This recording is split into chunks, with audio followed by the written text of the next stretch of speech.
Guys, Andrew here. Welcome back to Drew Tutorial.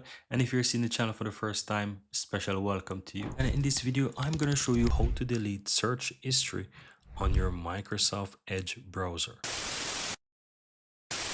So let me go ahead and open up my Edge browser, right?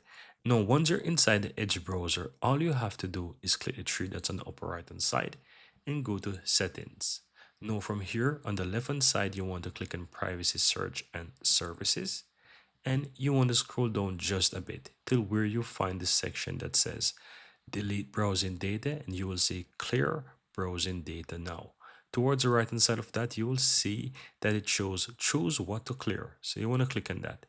Now from here, you can choose the time range. So if you want for the last hour, 4 weeks, 7 days, or even all time, just select the one that you want. So let's say I want to clear it for the last 24 hours. Let's say. Now from here, you have a bunch of options to select what you can delete. By default, it selects the browsing history, the download history, cookies and other sites data, and cache image and files. Now you can also choose to remove password, autofill, site permissions, and so much more, right? But this is really up to you.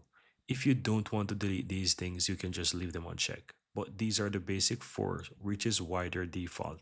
So if you're fine with that, all you have to do is just simple click and clear now, and that will clear the search history over the last 24 hours for me. As I said, you can choose the time that you desire. So if you want all time, you can select that and then go ahead, select what you want, and then click and clear now. Here you have it, guys. I really hope you found value within this video, and if you do, don't forget to take a moment to give this video a like and hit that subscribe button so that you'll never miss out when I release future videos just like this one. Thank you guys for watching, and see you next time.